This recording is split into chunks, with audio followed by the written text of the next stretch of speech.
Assalamualaikum warahmatullahi wabarakatuh. Hari ini saya akan menjelaskan tentang studi Islam kontemporer yang merupakan sebuah kelanjutan dari studi Islam klasik yang kita bahas beberapa waktu lalu. Oke, saya coba untuk share screen dulu.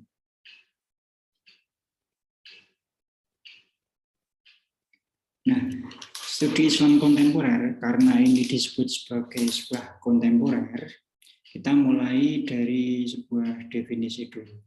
Jadi kalau dari definisi ini kita bisa melihat studi Islam kontemporer merupakan pendekatan atau berbagai pendekatan dalam memahami secara ilmiah kompleksitas realitas masyarakat Muslim melalui analisis-analisis dan teori-teori yang bersifat multidisiplin, interdisiplin atau transdisiplin. Di sini saya menyajikan dua gambar sampul buku yang merupakan karya dari Clifford Geertz. Clifford Geertz ini merupakan seorang antropolog dari Amerika yang sekitar tahun 1955 dia melakukan fieldwork. Dia hidup di tengah masyarakat di kota yang dinamakan dan disamarkan bernama Mojokerto.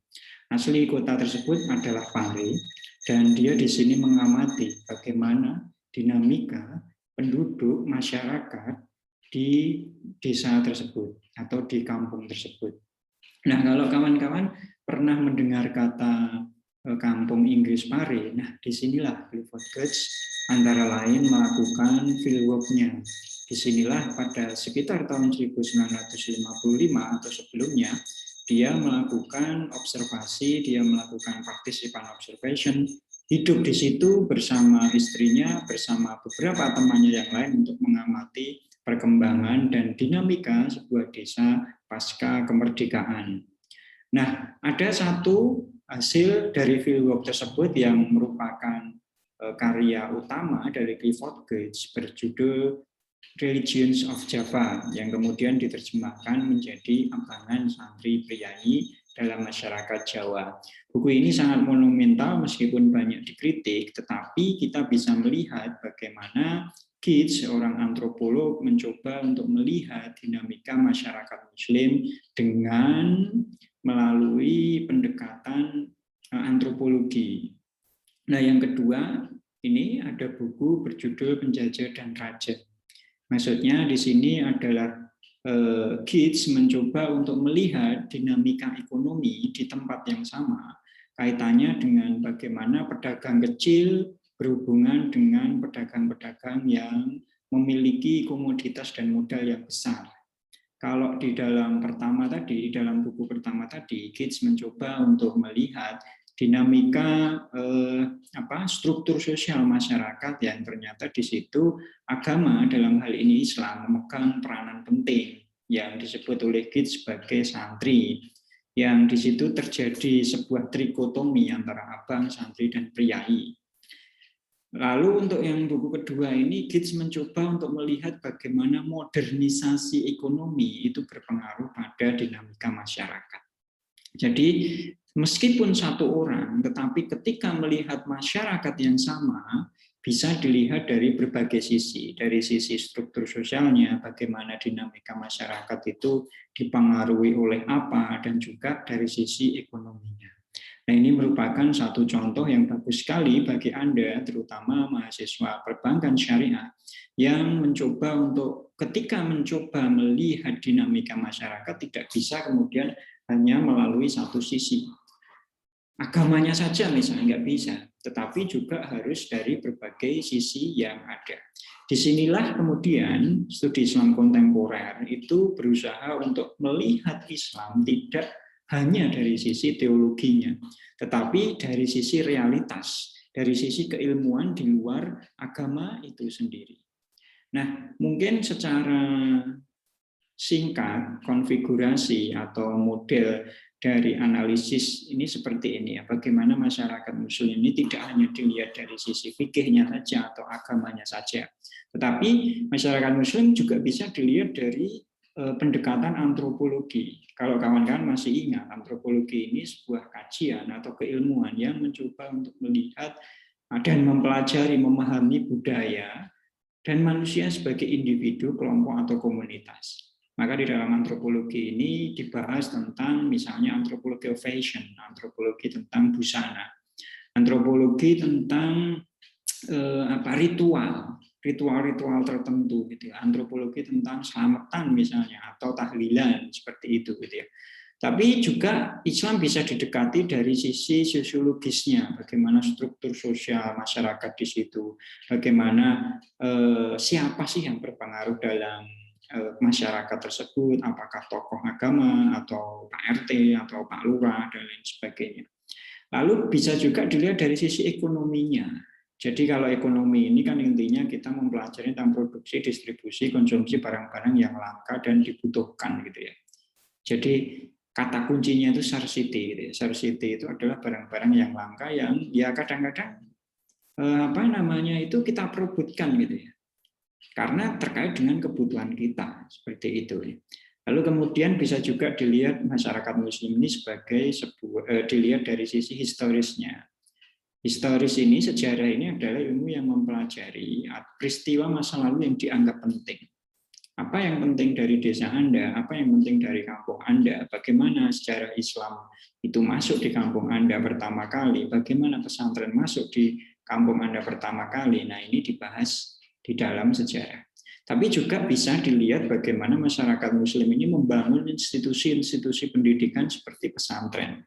Nah, di situ bagaimana transferasi gitu ya, transferasi pengetahuan ini dicoba dilihat di situ.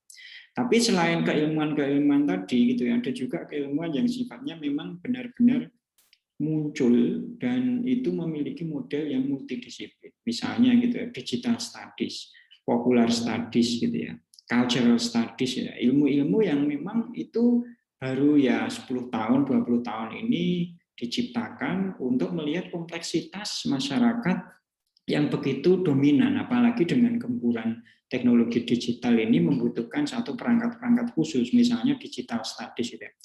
Satu cabang disiplin ilmu yang mencoba untuk melihat bagaimana perkembangan digital itu mempengaruhi pola pemikiran dan perilaku masyarakat, terutama masyarakat muslim. Maka kemudian ada buku yang namanya Virtual Islam, ada buku yang namanya Digital Indonesia, ada buku yang namanya e-Muslim gitu ya, untuk menunjukkan bagaimana dinamika perkembangan masyarakat muslim ini disadari atau tidak dipengaruhi oleh teknologi-teknologi digital.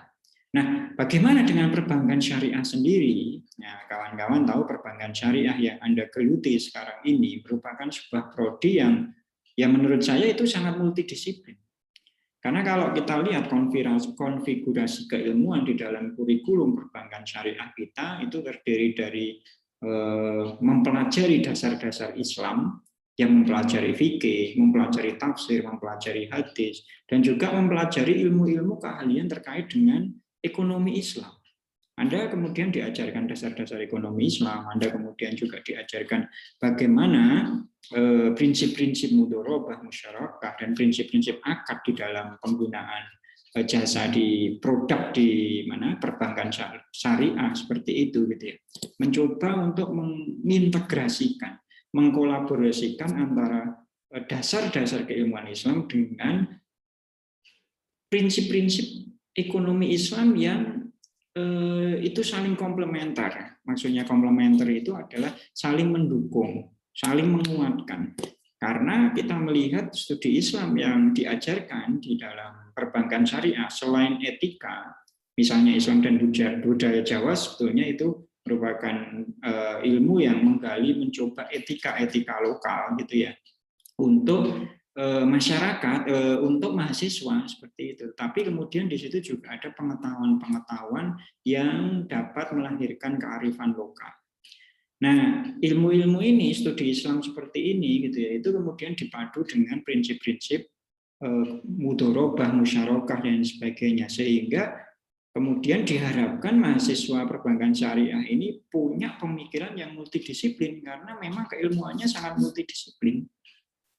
Ini saya kira kawan-kawan harus benar-benar pahami agar apa? Agar mahasiswa perbankan syariah itu terlatih untuk berpikir secara multidisiplin. Nah, kalau kita ringkas, sebenarnya gitu ya, ada perbedaan mendasar antara studi Islam klasik dan studi Islam kontemporer.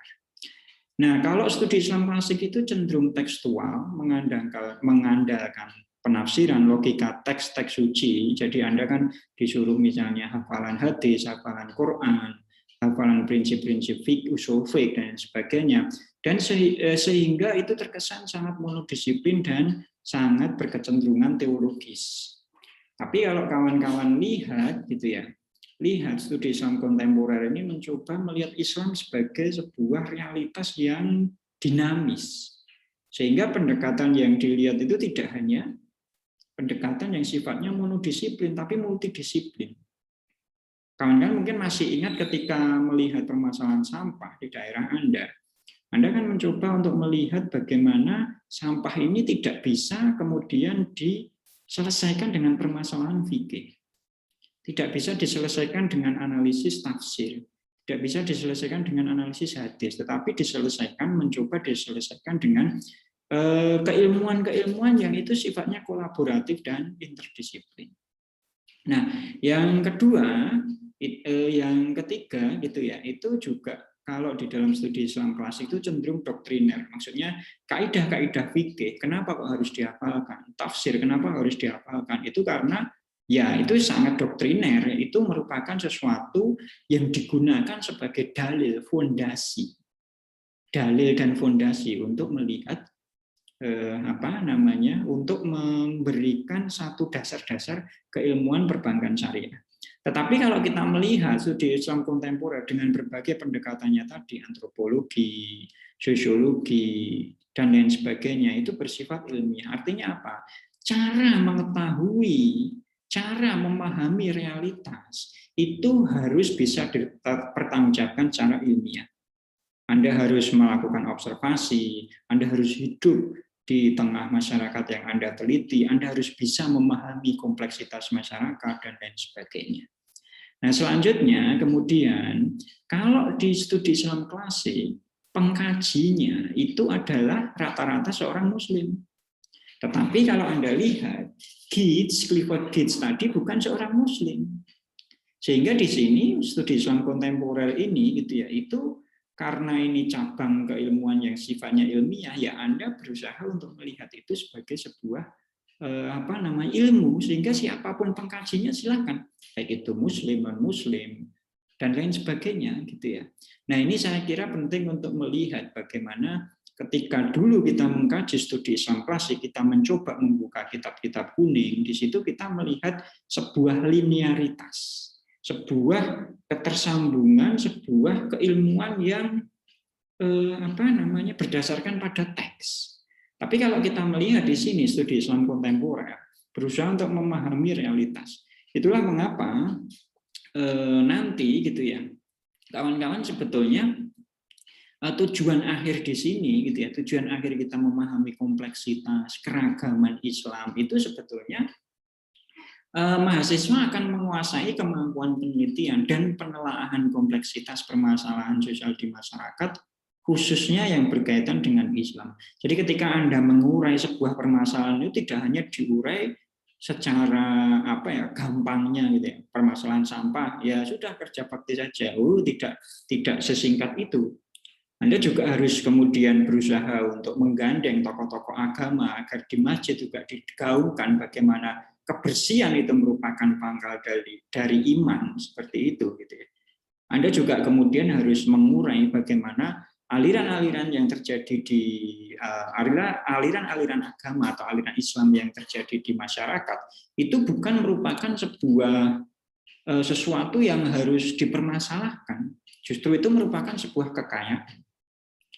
Jadi karena kita mencoba melihat keragaman ini dengan berbagai perspektif, gitu ya, dengan berbagai paradigma, dengan berbagai cara pandang, maka kemudian kita akan melihat keragaman ini bukan sebagai sesuatu yang dibeda-bedakan, meskipun berbeda tapi tidak usah dibeda-bedakan. berbeda tetap bersama gitu ya. Jadi meskipun itu berbeda tetap bersama. Sehingga ya mahasiswa akan menjadi ramah terhadap kebinekaan. Dia tidak serta-merta kemudian melakukan semacam penyeragaman. Pokoknya apa-apa harus seragam, itu enggak. Tapi mencoba melihat keragaman itu sebagai sebuah rahmat, sebagai sebuah kasih sayang. Kalau berbeda, maka kita harus berkasih sayang. Supaya apa? Ya, agar kita bisa memahami keragaman itu sebagai sebuah sunatullah. Kan nggak mungkin kemudian kita mencoba melihat realitas itu harus diseragamkan, harus seperti ini. Nah, Islamnya harus seperti ini semua, nggak bisa. Tapi justru dengan perbedaan itu memperkaya keragaman. Kalau sudah kaya, maka kemudian kita akan enak. Kita akan melihat dunia yang berwarna. Seperti itu. Nah, ini untuk melihat apakah kemudian kawan-kawan itu memiliki satu sensitivitas, satu kemampuan agar ramah terhadap kebinekaan, maka nanti di pertemuan setelah ini gitu ya, setelah pertemuan ke berapa ini, ke-8 ini gitu ya. Silakan kawan-kawan mencari mahasiswa yang beda budaya. Jadi silakan cari kawan-kawan yang beda budaya, misalnya Anda orang Jawa, ya silakan Anda cari mahasiswa yang berbudaya luar Jawa, yang dia masih hidup di budaya tersebut gitu ya. Jadi kalau misalnya Anda Jawa, ya silakan Anda cari mahasiswa yang ada di Sumatera sana, atau berada di Sulawesi sana, atau di Papua, atau di Bugis sana gitu ya, atau di Kupang dan lain sebagainya, yang dia memiliki agama Islam gitu ya. Jadi nanti silahkan dilihat bagaimana sih sebetulnya Islam Muslim Bugis itu, tradisi-tradisi yang muncul Islam Bugis itu bagaimana, Islam Melayu bagaimana, Islam Papua itu bagaimana. Kalau di Jawa ada selamatan, tahlilan, ada sedekah bumi, ada sadrana. Nah, kira-kira di Melayu, di Bugis atau di Papua itu bagaimana tradisi-tradisi keilmuan, keislamannya seperti itu. Lalu kemudian silahkan ajak gitu ya, ajak mahasiswa tersebut. Anda bisa mencari mahasiswa tersebut lewat IG ya. Jadi ketika jadi IG gitu ya, misalnya apa, UIN Antasari atau UIN Samarinda, IAIN Samarinda. Udah di DM, dikenali, diajak kenalan seperti itu, lalu kemudian diajak talkshow. Nah, seperti itu. Jadi jangan hanya mahasiswa IAIN Surakarta yang dia dari Madura, yang dia dari Kalimantan, enggak. Tetapi Anda juga harus mengenal mahasiswa PTKIN dari tempat lain gitu ya. Nah, nanti silakan kemudian Anda ajak sharing, ngobrol tentang karakter budaya Islam Anda dan karakter budaya Islam di luar budaya Anda itu. Kalau misalnya Anda mendapat kenalan mahasiswa Muslim dari Kalimantan, misalnya Muslim Dayak, seperti itu ya. Kemudian Anda ajak talk show, Anda tentukan waktunya, lalu kemudian silakan talk show minimal ya 30 menit gitu sampai 1 jam. Anda bertanya, lalu kemudian juga menjelaskan tentang talk show Anda, misalnya seperti tentang budaya Islam Anda, misalnya ini ya, misalnya kalau Islam di Jawa itu seperti ini gitu ya. Kalau Islam di budaya Anda bagaimana gitu ya. Nah, itu silakan Anda ngobrol, tanya-tanya seperti itu. Bebas waktunya untuk talk show, yang penting adalah ketika nanti pertemuan ke-9 itu Anda sudah selesai talk show-nya. Jadi nanti saya akan kirimkan URL Google, saya akan kirimkan Google Form untuk pengumpulan URL talk show Anda ini. Jangan sampai hilang selama 24 jam, tolong ditaruh rekamannya di IG, rekaman IGTV Anda itu di IG Anda, supaya nanti di akhir perkuliahan saya bisa menilai praktek-praktek kebinekaan ini gitu ya, melalui IG Anda. Oke, saya yakin seperti biasa kawan-kawan sudah tidak sabar untuk berburu gitu ya, untuk mencari teman dari luar budayanya gitu ya. Dan saya kira semakin banyak teman, semakin kita memahami bahwa Indonesia itu tidak hanya di Jawa. Indonesia itu juga ada Kalimantan, juga ada Papua, dan Islam juga kemudian menjadi rahmatan lil alamin karena bisa beradaptasi, berakomodasi dengan budaya-budaya lokal. Oke, demikian kawan-kawan, saya kira penjelasan saya ini sudah cukup jelas. Ingat, jangan lupa bahagia ketika mengerjakan tugas-tugas yang saya sampaikan kepada teman-teman. Terima kasih. Assalamualaikum warahmatullahi wabarakatuh.